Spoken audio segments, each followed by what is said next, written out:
Well, well. Look who is one of the hottest teams in the NBA right now with a four game win streak. 4 wins, we need four more. Hawks win by more than four. Fourth win, we need four more.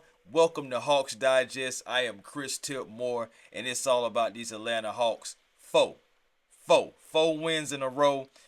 Hey man, this great win tonight. You know what I'm saying? It's great being on a win streak. It's great being on a win streak. And it also seems like the chemistry is coming together. How y'all doing again? I am Chris Tipmore. Welcome to Hawks Digest. Let's get into this performance tonight. Masterful performance, specifically from Trae Young. But this was a team win. I got to get into it. But before I can do that, I always got to give you guys your shout out and appreciation. Thank you to everybody who is already subscribed to Hawks Digest at 27%. And if you are still in that 72 percentile, I encourage you to come on over and make us one of your first listens when you need that Hawks content right here at Hawks Digest. Now, guys, this right here, ultimately, great win, great team win. Even though we did get a masterclass from Trey Young, this is a great team win, 123, 110, and the Atlanta Hawks have officially won the season series against the Charlotte Hornets because we already came into the game 2-0. This game right here solidified the season series, so it doesn't even matter. Of course, we need that win when we play them again next week, but as far as season series goes, we have finally beaten a team that was one of those thorns in our sides like Chicago, and we finally took care of business tonight. Again, Hawks 123-110. Let's get into it, shall we? Yes, we shall. Again, the game started off close. You know what I'm saying? Both teams going up and down. The Stars were coming out, doing their thing. Very close game at the halftime. Hawks only up by 3. But in the second half is where it all began to go right for the Atlanta Hawks. Ultimately, the Hawks lost the points in the paint by 10 tonight, and a lot of that was having to do with the inside presence that their center Mark Williams was bringing, and then also Miles Bridges. You already know he coming in. A lot of his points, well, not a lot of his points, but a lot of his presence was in the inside, and that's just something that the man does. Okay, we already know he can take off from anywhere, get the dunks, but he's added to his game and is able to play inside and out. So that was something that factored in the game. We also got a rando from the bando moment because we had a guy who is not normally a scorer. You know what I'm saying? Scoring tonight. And of course, I'll get into that, talking about Daquan Jeffries, who came out of nowhere tonight. And he really was another guy that kind of helped these guys stay into the game. Of course, you had Bridges, you had Melo, but that Daquan Jeffries guy just coming out of nowhere and scoring like that, good for him, but not something that you want to see. Again, Bando from the Rando from the Bando moment. But ultimately, even though the Hawks lost the points in the paint by 10, they still took care of business in the fast break points, 14-6. They still obliterated the bench points, 57-18. Shout out to the bench mob. I will get to them in a moment as well. Now, turnovers. That right there was key for me because you made these guys turn the ball over 21 times. The Atlanta Hawks only 13. And the points off turnovers, that's what you really like because 25 points off turnovers for our Atlanta Hawks compared to 11 for those guys that come from Charlotte or whatever they do. But all jokes aside, guys, again, another masterful performance from this guy right here, Ice Trae Young. Now I know what some of you guys are gonna say. I already know it. Trae didn't shoot well. Trae didn't play well. But at the end of the day, guys, I know that he was 7 for 20 from the field. I understand. But you have to understand the masterclass that he put in the second half of the game. Started in that third quarter.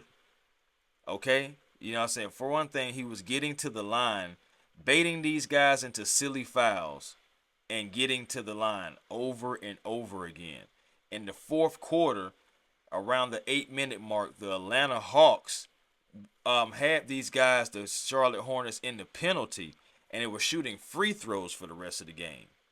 Trae had 17 points, 9 of 9 from the foul line, 4 of 8 from the field in the third quarter alone, completely taking over the game, completely having these guys out of whack and frustrating these Charlotte Hornets. They're complaining to the referees. They're trying to see if they can get any kind of favor.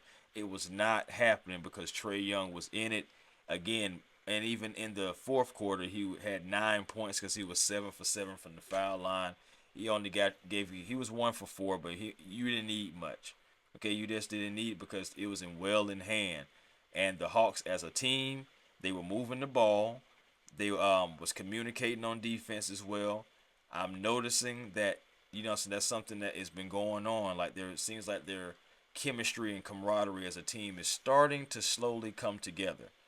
But Trey Young, again, masterful performance in his last 4 games. The man has been on it again. Even though we lost the Milwaukee game, he still had 28 and 13.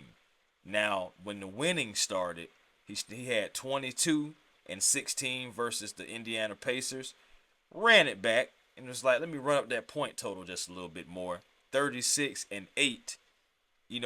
Against the Indiana Pacers the second go round. Of course, he set out a game and then came back against the Charlotte Hornets.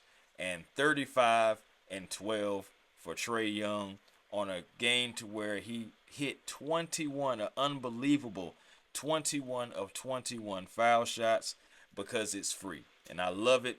I love he was able to do that. Hawks only missed 4 free throws tonight as a team. I'll take that all day because it was a stretch to where these Atlanta Hawks just were not getting it done from the foul line on a consistent basis. So I'm very happy to see that tonight. The Hawks were able to not only miss minimum amount of free throws, but Trey was able to get to the foul line, dictate the pace of the game in the second half, and hold these guys at arm's length. And the Hawks were able to get their 4th win in a row. There was no Clint Capela tonight. No Clint Capela, but there was Dominic Barlow. We still had Onyeka Okongwu. The bench mob. Tonight was really about the bench mob. And I got to highlight those guys as well. Starting with Vit Krejci. Shout out to Vit Krejci. He looked like he was moving pretty fluent. He was 3 of 4 tonight, 75%. Hit every last 3 that he shot. 11 points tonight. Help facilitate the offense. Help move the ball. His normal role, his normal roles and stuff. But I'm glad to see that Vit was moving well. It didn't seem like he had any lingering effects from that fracture to his vertebrae to his back. It didn't seem like he had any effects from that. So I'm happy for that. Happy for Vit Krejci getting back into the double-digit marks, a mark that he was starting to become more familiar with as the season was going on, and he was starting to gain more confidence. Happy for Vit Krejci and happy that he was able to contribute tonight. Next, Georges Niang. Georges Niang was 3 of 5 tonight. 2 of 4 from 3, gave you 12 points. Now, the minivan, he's going to do what he does. I understand, people are going to say, hey, man, he's not good at defense. We understand that already. We knew that coming into it. But one thing he can do is shoot the ball, put the ball in the basket. He's always going to be a threat. Georges Niang is one of those guys to where you want him on your team because you hate to play against him because he's going to knock down a shot when you really don't need him to. So shout out to Georges Niang for his contribute in not only in this game, but ever since he's come over to the Atlanta Hawks. Really appreciate everything he's done. Of course, Caris LeVert. Caris LeVert was 5 of 9 tonight, 55%, 4 of 8 from 3. Yes, knocking down some threes. We need those. The Hawks hit 14 tonight, and Caris LeVert was able to give us 4. 15 points from Caris LeVert, needed every point. 4 rebounds as he's able to get into there and corral a rebound.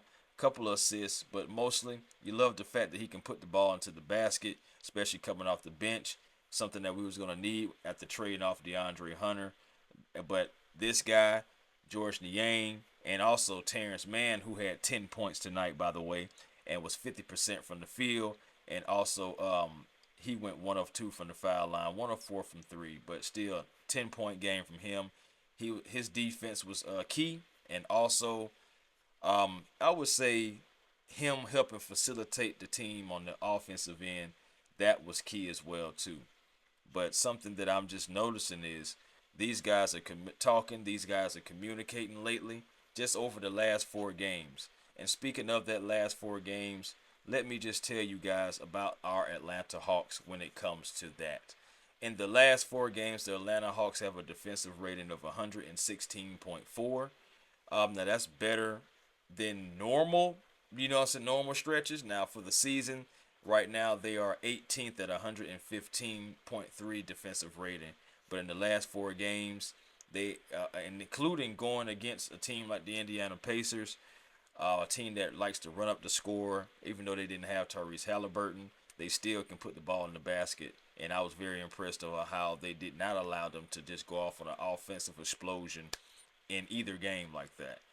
So also, Hawks are scoring 124.8 points per game.